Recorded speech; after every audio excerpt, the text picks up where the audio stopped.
Hi guys, uh,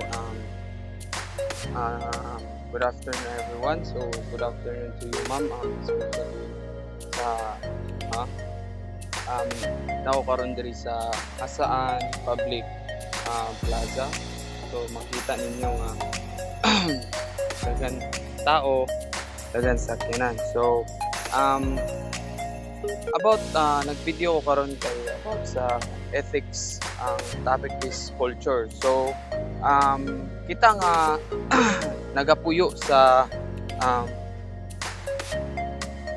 lahi-lahi nga lugar is natay lahi-lahi nga culture. Dili lang sa lahi-lahi nga lugar but apil pud sa ato ang kaugalingon ug sa atong pamilya natay sigya ka culture. So since specific culture is akong gi nahuna-hunaan nga buhatan og topic ang culture about sa ato ang panag lain-lain nga lugar. So ang akong napili nga kuanan o culture is ang Philippines since Pinoy ko. So I choose Philippines culture because I am proud nga Pilipino ko.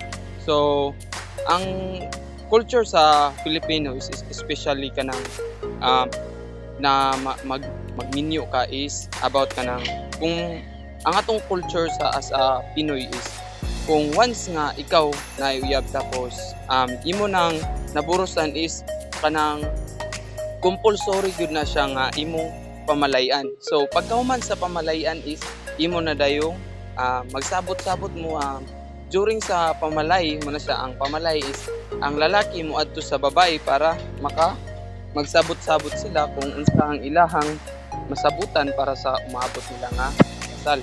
So pagka human na nila sa ilahang pamalay, sabutan na nila ang tanan na. So dito na dayon sila sa kasal. So muna na siya ang Philippine culture. Well, nagyapon diri sa Pilipinas, especially our Muslim brothers and sisters is lahi ang ilang dinuhuan, ginabuyan nila ang ginabuyan nila ang sigya ka lalaki ug babae. Lahi sa tuang unlike sa tuang mga Kristiyano sis kanang pwede ra nga ako lalaki mangita ko og partner nako nga babae, dili ginabuya or fixed marriage.